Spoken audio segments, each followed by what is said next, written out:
ബിജു, പക്ഷേ ഇതൊരു ചില്ലറ കളിയല്ല. തെയ്യത്തിൻ്റെ പേരിൽ ഞാൻ നല്ലൊരു പിരിവങ്ങ് നടത്തും. പകുതി പൈസ മതി പരിപാടി നടത്താൻ. ബാക്കി പൈസ എൻ്റെ കേസിലിരിക്കും. നീ എൻ്റെ കൂടെ വെക്കണം കേട്ടാ. അത് പിന്നെ പറയാനുണ്ട മനുവാട്ടാ, നിങ്ങൾ ഈടെ വന്ന് നിൽക്കല. നിങ്ങളെ മോള് സ്കൂളും വിട്ടുവൻ്റെ അവിടെ മൊത്തം കൂക്കിയും പൈരാന്ന് എന്തോ സുഖൂലാന്ന് തോന്നുന്നു. നിങ്ങൾ മോള് കുറേ സമയം നിങ്ങൾ വിളിക്കുന്നേ. ഇവിടെ റേഞ്ചില്ലടാ. എന്നാ മോക്കെന്ന് പറ്റിയേ? രേശ നീയല്ലേ പറഞ്ഞ മോക്കെന്താ സുഖൂലാന്ന്?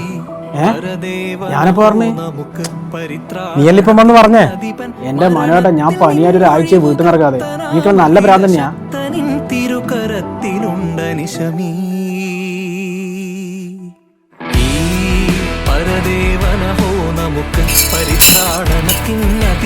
മരണത്തിൽ നിന്നൊഴിവ് കർത്തനാമഖില ശക്തനിൻ തിരുകരത്തിലുണ്ട